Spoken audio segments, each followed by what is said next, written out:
Enemy of the state. An enemy of the state. Enemy of the state. Dank Podstash.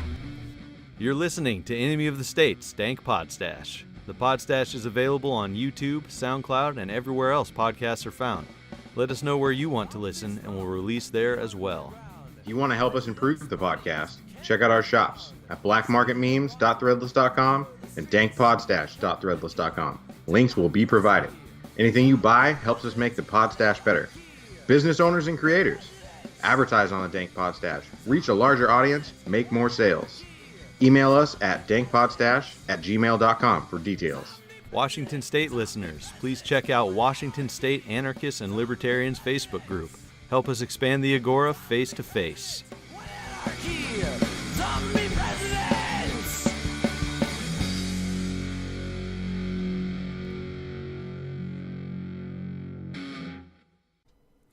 Welcome to episode 19 of Enemy of the State's Dank Podstash.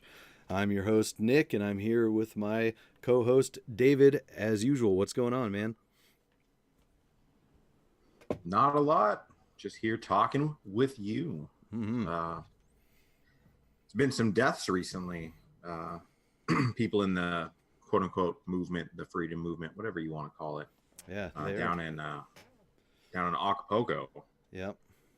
It's a pretty crazy week for current events. Yeah, there's a lot going on. Yeah, man, it's never good to hear about a death like that, especially one that's so it was very out in the open. Absolutely. I think we're 2 weeks away from the Acapulco gathering, and this is going on, and we're talking kind of vaguely about this because we don't want to get into any scenarios that might not be true, conjecture, anything like that. Just make people aware that there was a death, and it was a guy going by the name of John Galton that was he was organizing the Acapulco event in conjunction with Acapulco with his partner Lily Forrester. And John was shot and killed. Lily's okay for the moment as far as we know. And then also Jason Henza was shot, but is making a recovery from what I've seen. And I believe he posted that he's going to be leaving Acapulco.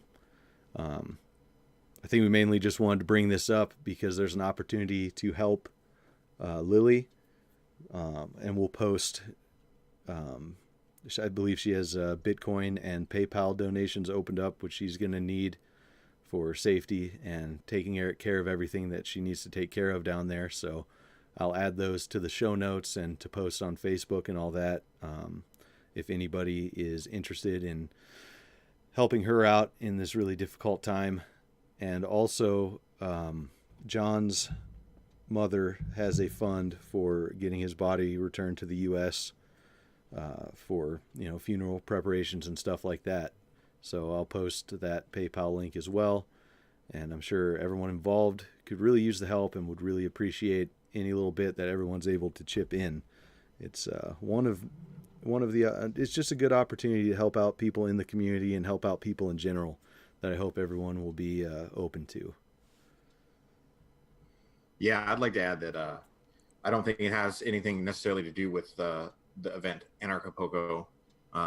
It's just kind of a random offshoot. They were doing their own thing, and I'm sure that anybody thinking of attending Acapulco, it's their security. It's a different area. It's not that area they were in, so there's probably not too much to worry about going there.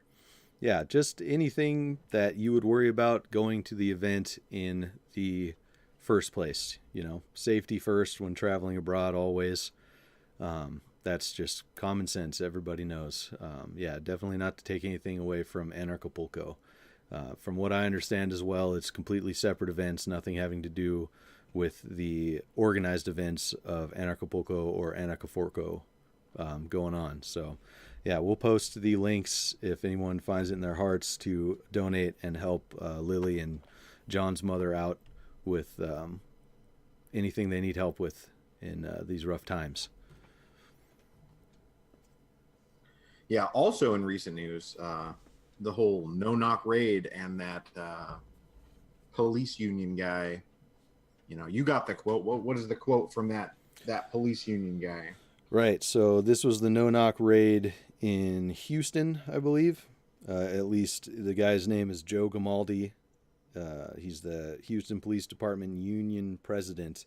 Lay out real quick what happened in the no-knock raid. After breaking down the door of a suspected drug den in southeast Houston on Monday afternoon, 4 Houston police narcotics officers armed with a search warrant were shot. 2 are described as critical but stable. A 5th officer suffered a leg injury. And I believe, didn't a couple of the cops die? I don't know if any of the cops died. Okay. Well, the Tuttle couple, they were killed. And there's a lot of, cloudiness around the issue, as the fucking cops like to make they like to muddy things up when they might be at fault. There's word going around that it was the wrong house. It was a no-knock raid.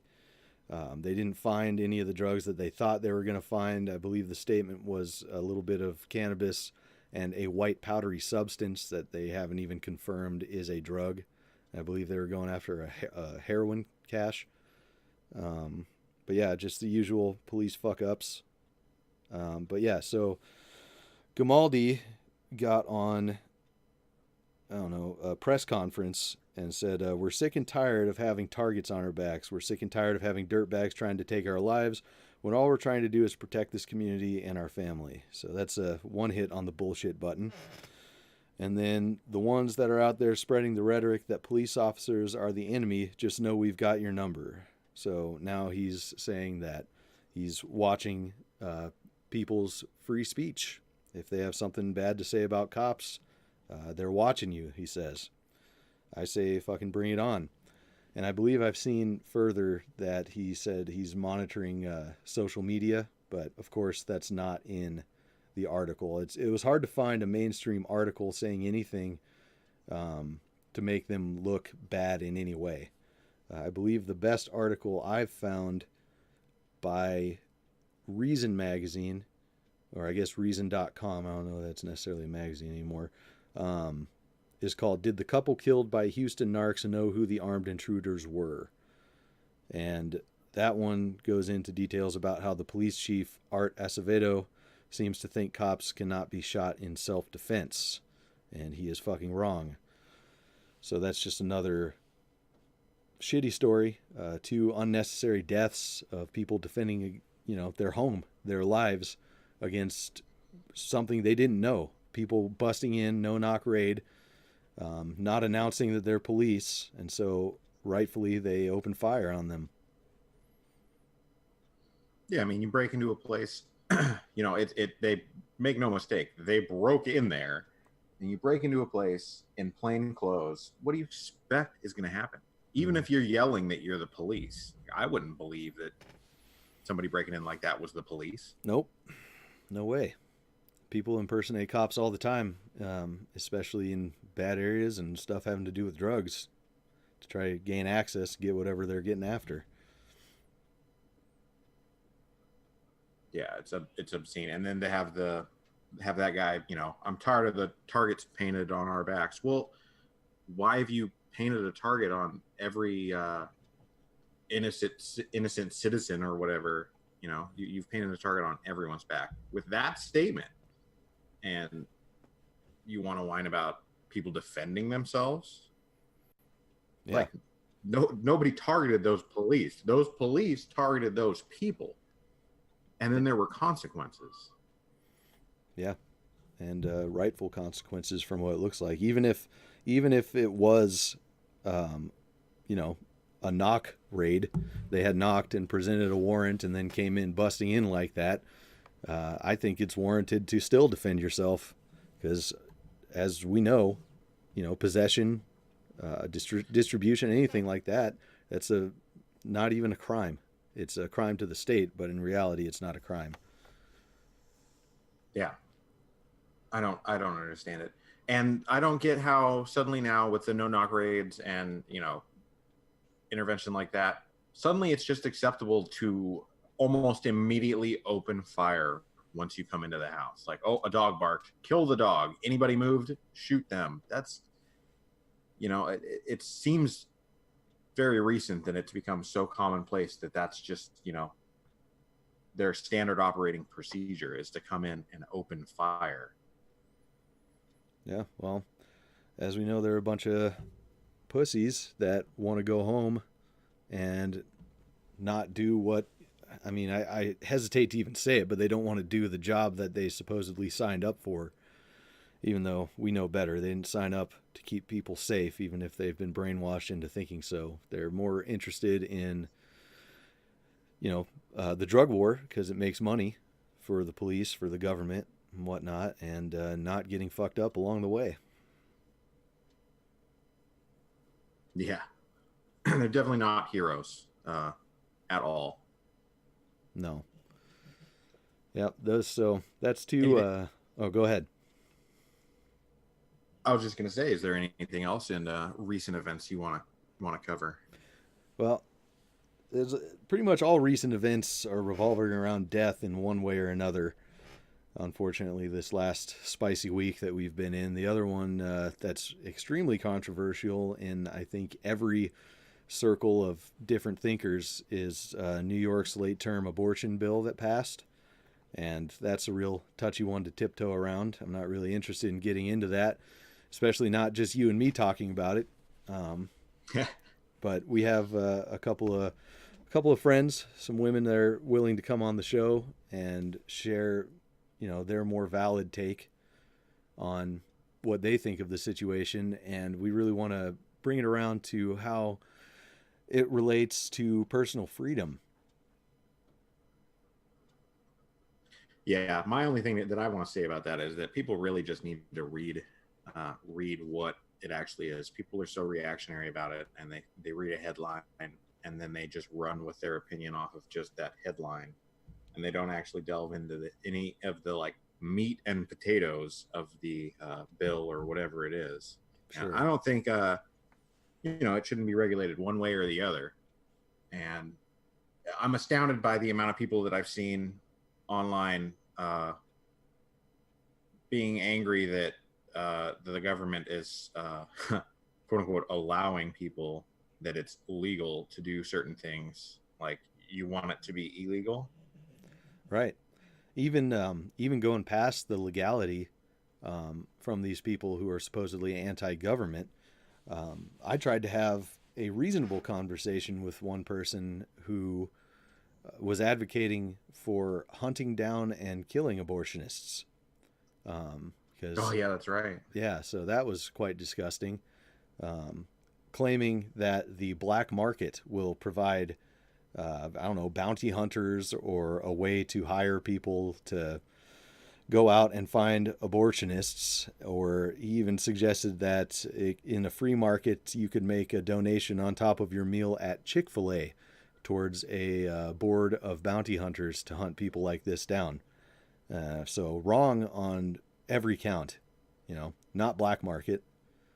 Red market is where those dealings take place. And I know that's just a technicality, but it's like, it's amazing how wrong one person can be. And in the going on in this conversation, those definitions between black and red market, instead of attacking whether or not the morality, whether or not it's moral to hunt down people for acting with their own bodies or helping other people act with their own bodies, went on to attack the definitions, asking what the definitions of black and red market are, and I gave him the definitions, and it was immediately dismissed by saying, "Oh, I don't care what Lord Conkin says," because I was referencing Sec 3's definitions of black and red markets, but there are definitions out there of black and red markets, beyond Conkin's definitions. Well, some people just don't want to listen to what anybody else has to say. They don't want to see anything from anybody else's perspective, and that's a big problem. It's really important to try to understand. Well, and some people only want to freedom or anarchy their way. So they're quite authoritarian in that regard. That's very, very true. Kind of ties into what we're going to talk about more today, which is labels. People, labeling themselves, you labeling yourself as an anarchist or a libertarian or whatever, and understanding other people's labels for themselves. Mm-hmm. And we've gone into hyphenated anarchy, I believe, in the second or third, probably third episode of the show. If anyone wants to go back and listen to that, that one was pretty well received. I think it's one of our better episodes. Yeah, it's really interesting. I kind of have just shrugged off all the specific labels that I've identified with since I've learned more about anarchy and economics and just philosophy on this side of things in general, because it's just silly. The labels, they kind of group people, it brings in tribalism, brings in opposition, and honestly, it brings in a lot of fringe weirdos. I mean, not that I'm not fringe or a weirdo in a lot of my views and actions, but like bad to the point of, the labels being hijacked by people who want to do terrible things, and they think that they can do that in these communities. Yeah, labels can be good and they can be bad. I think it's fine to label oneself in order to be able to explain to other people where you're coming from right away. Like I call myself an anarchist because I believe in no rulers. That's what that word means.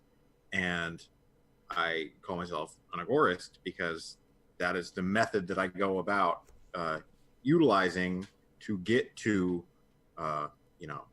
having no rulers. Mm-hmm. So it's then succinct 2 words that I can use to explain to somebody, and I'm using them as they are intended to be used, but other people might not do that.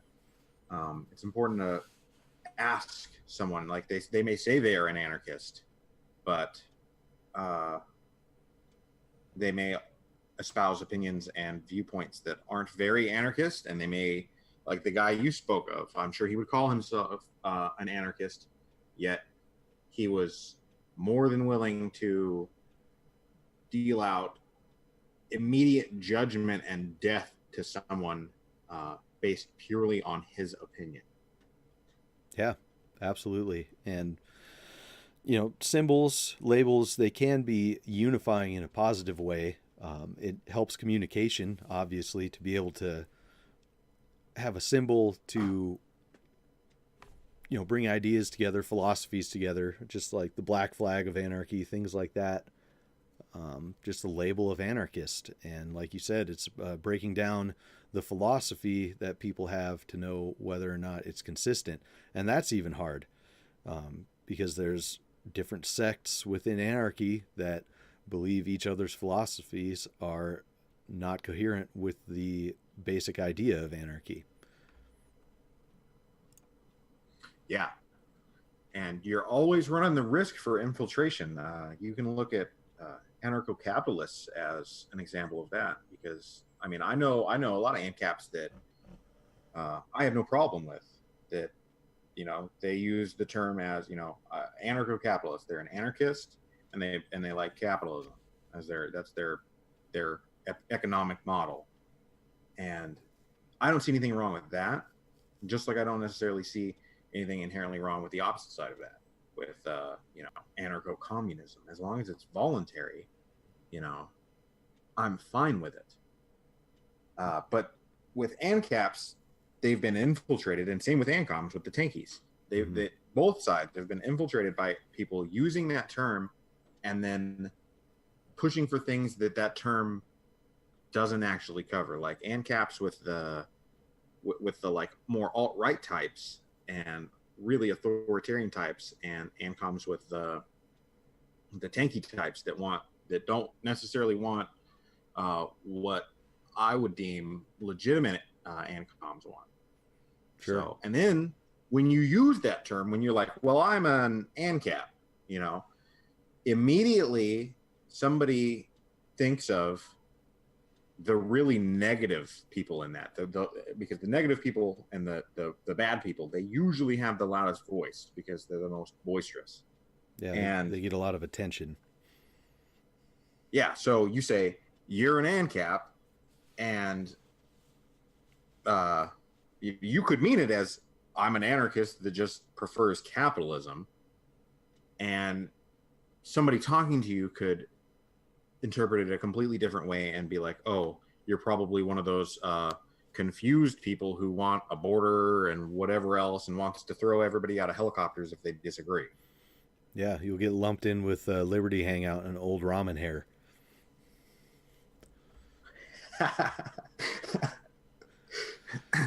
And that's another important point right there is watching for people's their actions, what they actually do and what they promote.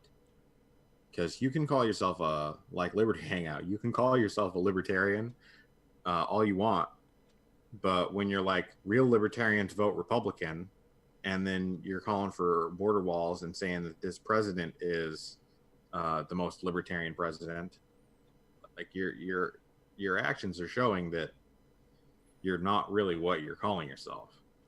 Their actions specifically are showing that they are mouth-breathing ignoramuses. Yes.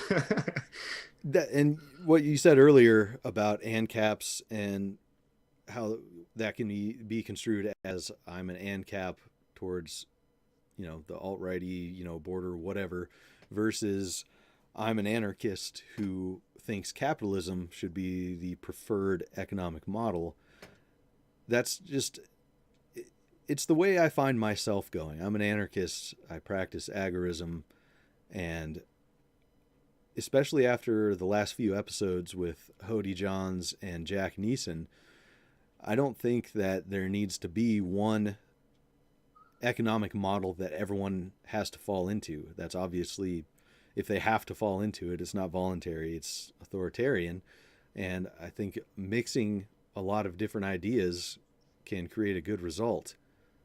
I've had a lot of good conversations, especially after Hody breaking down capitalism, about applying that to more mutualist, I guess, services or something like that. It's just really interesting if you can have a rational discussion and lay out ideas without tribalizing and saying, I'm black and yellow, black and orange is no good for me, It opens a lot more doors. Another thing Hody was talking about being a unifier. And anarchism without adjectives is also a unifying idea as well. There's good books written on it, and a lot of it comes from the leftist side of anarchy as well. I've seen a lot of leftist anarchists very loudly and openly say that they're not interested in working, in bottom unity, because they don't want to associate with anybody other than people who think the same as them. And, that's their right to do that. I don't think that accomplishes much of anything, though. I think the idea that sans state, panarchy would be the world that we live in is pretty fucking accurate. There's going to be a lot of different things that people are going to try to find the right way, and that doesn't mean that they're going to bounce off of each other. They can absolutely meld together and create and be the free market. Yeah, I completely agree with you on that. There's a meme that's been floating around again that I made forever ago, and it's the does your dog bite?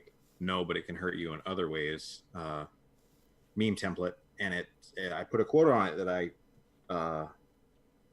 I would constantly use in discussion when people would be trying to tell everyone they had to live under one economic model, because I think that's ridiculous.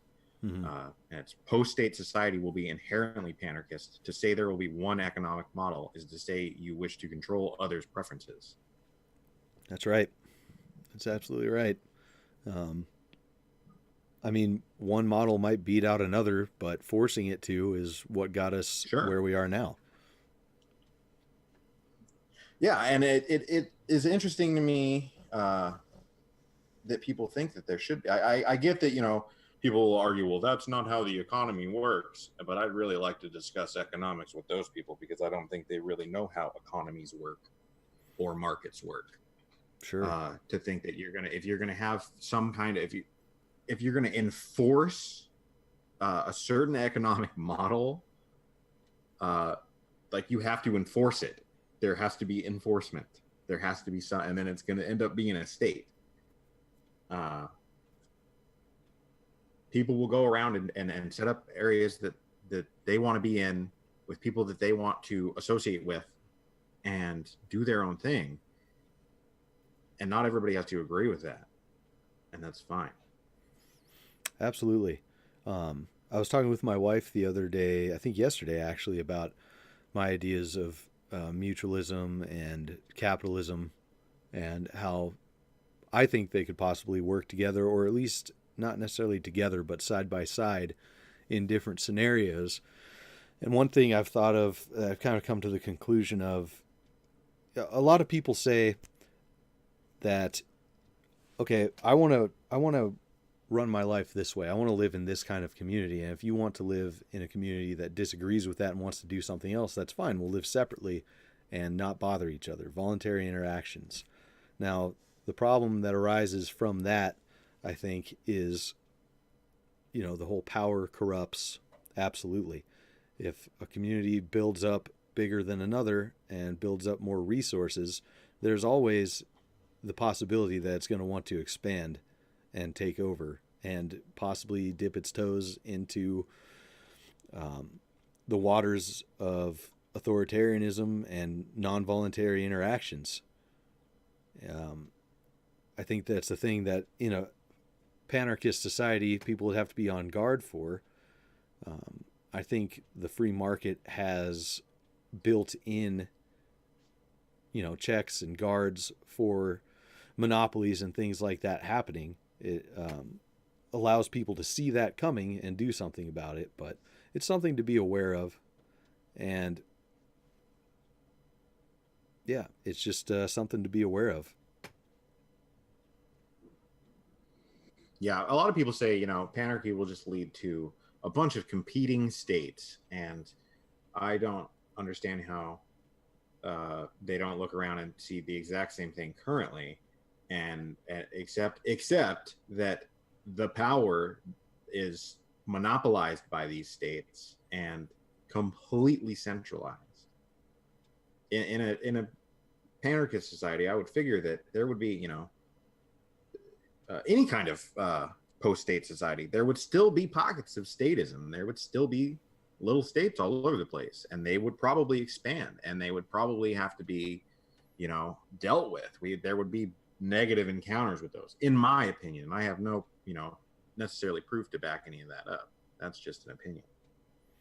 Yeah, I don't see why different economic areas wouldn't be able to exist side by side if as long as people were interested in keeping their freedom, which a lot of people say that's utopian. I don't think it's utopian. I think that's one thing that we talk about a lot on this show and in general in life, is that this isn't going to happen overnight. It's not going to happen by toppling the government, creating a power vacuum. It's going to happen by changing the culture, changing the way people think and interact with each other, with growth as a species. And if we get to that point, then it shouldn't be a problem, because we will have evolved to the point of being able to handle that. I think, keeping the adjectives, the labels to a minimum is a good thing. Being able to open up these conversations. I mean, I float around from group to group on social media and in life, talking with different people, while consistently calling myself an anarchist, without going much further than that, because I'm open to a lot of different ideas, and that really opens up the conversation.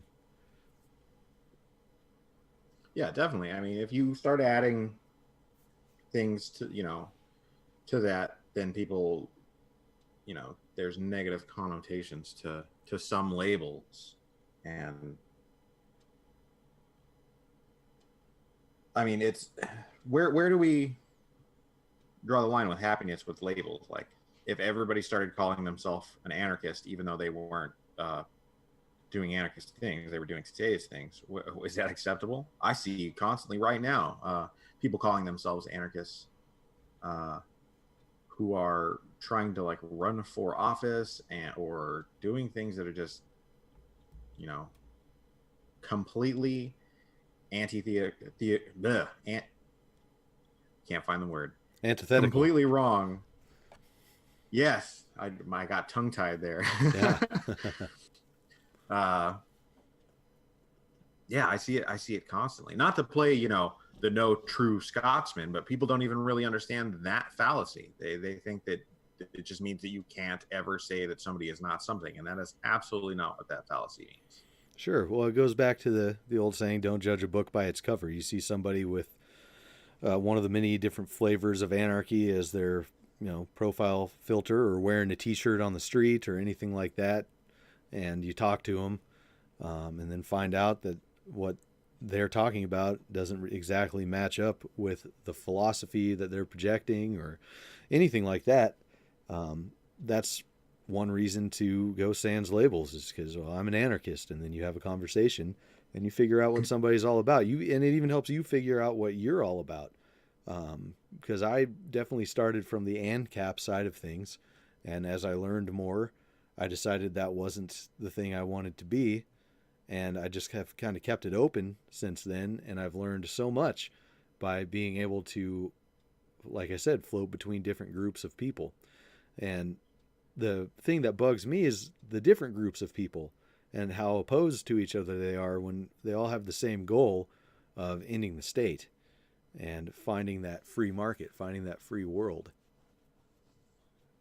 I think a lot of that divide is by design, by state entities. I think that a lot of people have been placed in various parts of the movement to destabilize it and to become a voice for whatever label they've used, mm-hmm. and then completely subvert what that is actually about and get everybody to hate on anybody else that isn't exactly thinking like them. I really think that's state involvement there. I mean, you see it with the Libertarian Party. Oh, absolutely. It's for sure infiltrated 100%. And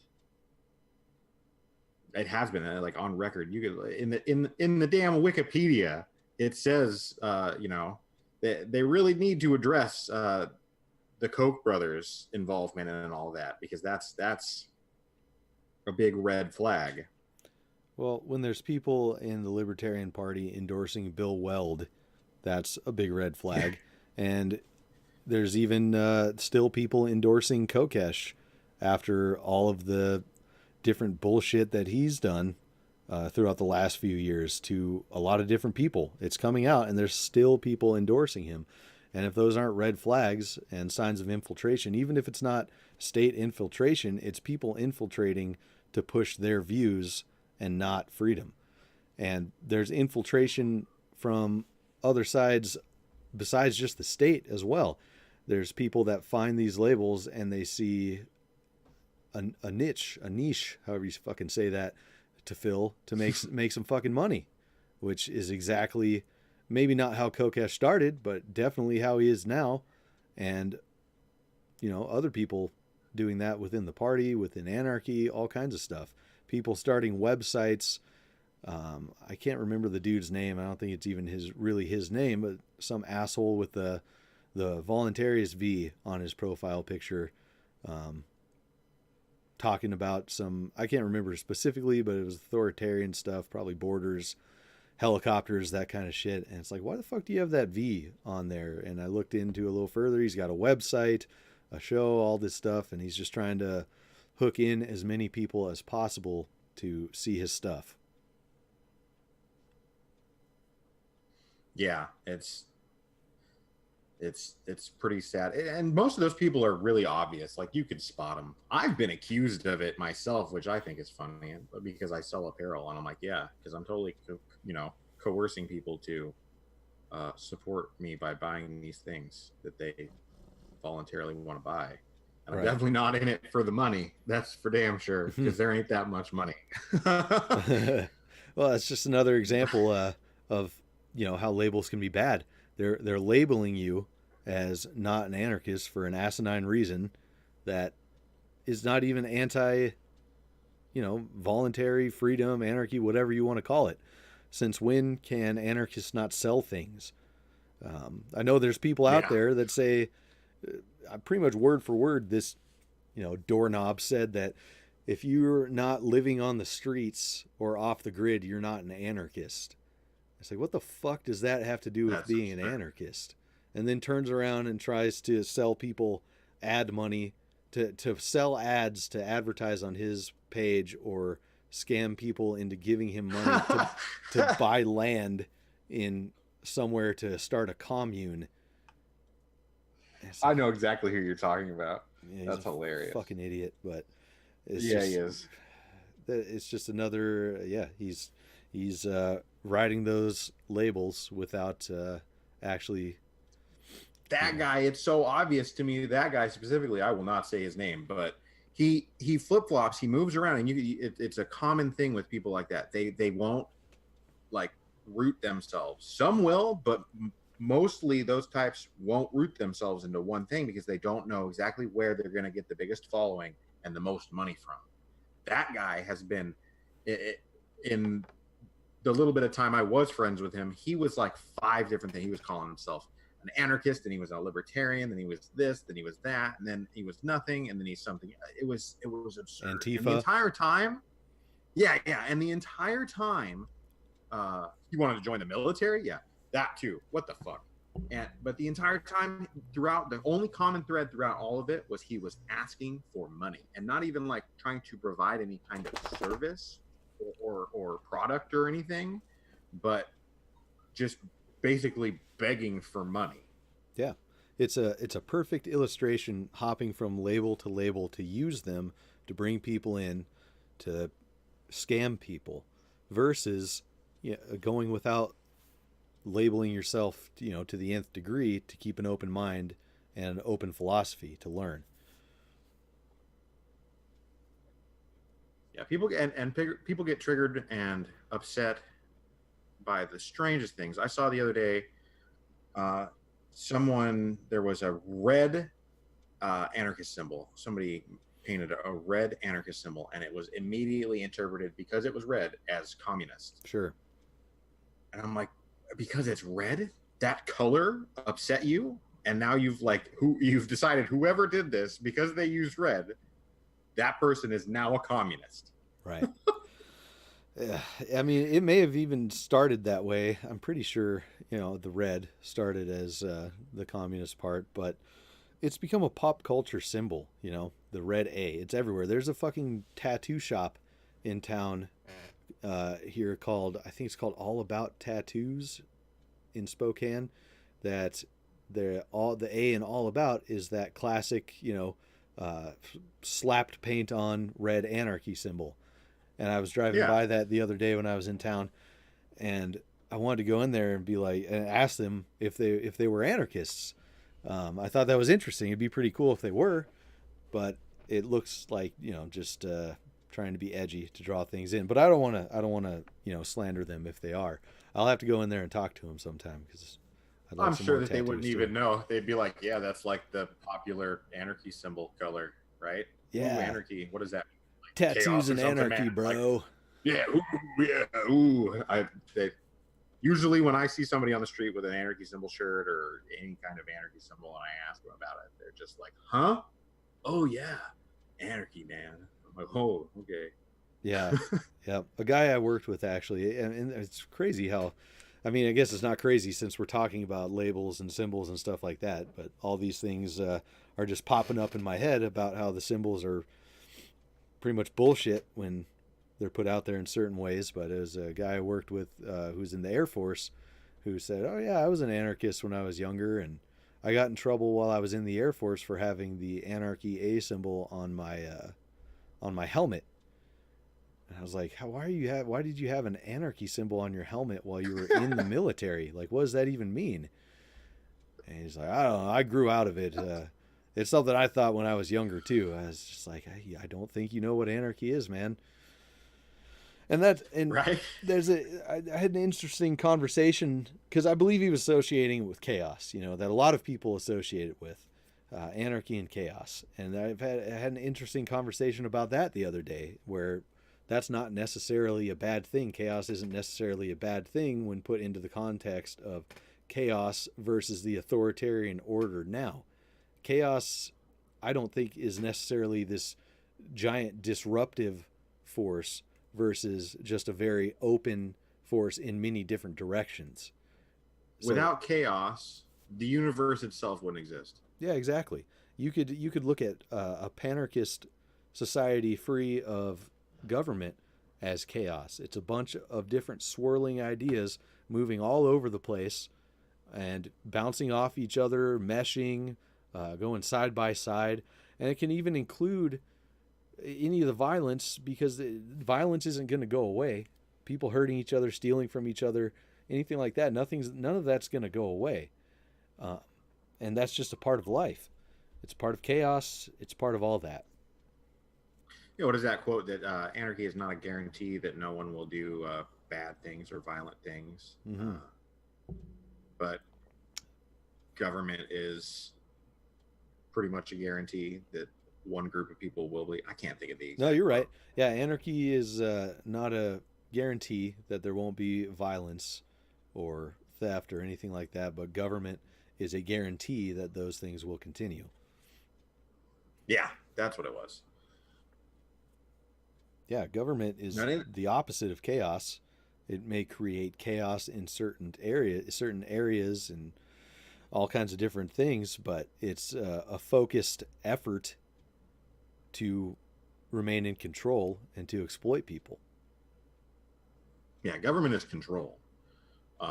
If you want to, it really just comes down to an individual's interpretation and, definitions. So I think we can't stress that enough on this show, that you really need to discuss and talk with somebody, the person you're talking to, and come to understand where they're coming from, and not just immediately label them in your head and decide what they are for them and then run from there. Because that's something I see constantly, where people just decide something about somebody else, and then no matter what that other person says from then on, they just go with what they think. Sure. And that's something we always talk about as well. Talking to people, just talking with people. If we're going to push the idea that education and change is the only way to make a better world, we got to talk. It doesn't mean you can't take action as well. There are definitely actions that can be taken, and there are symbols that can unify people in taking these actions and having these conversations. And just like anarchy and freedom, it comes down to the individual to be responsible for themselves in conversations and actions and all that. Absolutely. Yeah, it's a pretty convoluted topic, but definitely good conversations come out of it. I think I'd like to look more into that, what I was talking about with chaos. Maybe we can talk about that on a separate show, really mull that one over. But I think that's interesting. Just an ebbing flow and tide of all the different symbols and ideas meshing together. Yeah, I mean, chaos is all around us constantly, no matter what. And it's not, again, it's, up to an individual's interpretation. But I see chaos as, like that is outside of human controlling, control systems. Chaos is absolutely everywhere. Outside of this planet, that is all that there is chaos. Mm-hmm.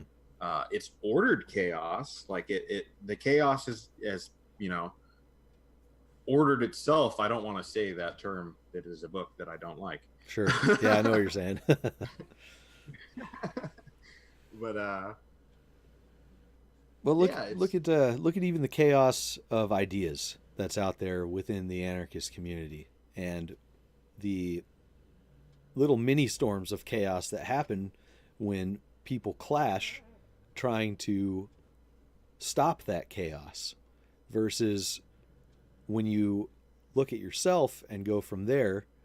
At least when I look at myself and go from there and take in what someone else is saying, and yeah, I can disagree with it, but taking it to the extreme, to reference the person who was saying to hunt down abortionists, that's trying to stick a roadblock in front of chaos, and it causes more swirling chaos all around there, versus taking responsibility for your own actions and acting how you feel is morally correct. Lets you flow along through those pathways a whole lot better, and even flow with other people. You can disagree and still talk with other people, still flow through these channels. Yeah, that guy wants to control other people based off of his subjective moral compass. Yeah, Like and that. It has. and we'll say, I don't want to control them. I just want them to pay for their actions. It's like, well, if you have a hand in them paying for their actions, if their actions need to be paid for, that's controlling them. Yeah, to say don't get an abortion or you'll be killed, and then somehow you're like, that's not controlling anybody. I'm not controlling you. That's just what's going to fucking happen. How is that going to happen? Yeah. Follow the laws or you'll die. Mm-hmm. It sounds pretty statist and authoritarian to me. Yeah, even if it's not a state law, it's a law that they want to impose, even if it's an unwritten law. If you're talking about getting groups of people together to go out and hurt people for doing things, then you're putting consequences in place for other people's actions. Yeah. Absurd. Mm-hmm. Indeed. Well, I think we're going to wrap it up a little short today, huh? Unless you have anything else. We hit a long one with that last 2-hour episode. I mean, I'm fine wrapping it up right now. That's fine by me. It was a kind of a short topic today. Yeah, short, nebulous, but definitely an interesting conversation. I just want to say again, we're going to post the links to be able to donate to help out Lily right now, and also John's mother, and getting his body back to take care of it. And we hope you guys will extend kindness their way, and even if it's not financial, positive thoughts, any way that you can help.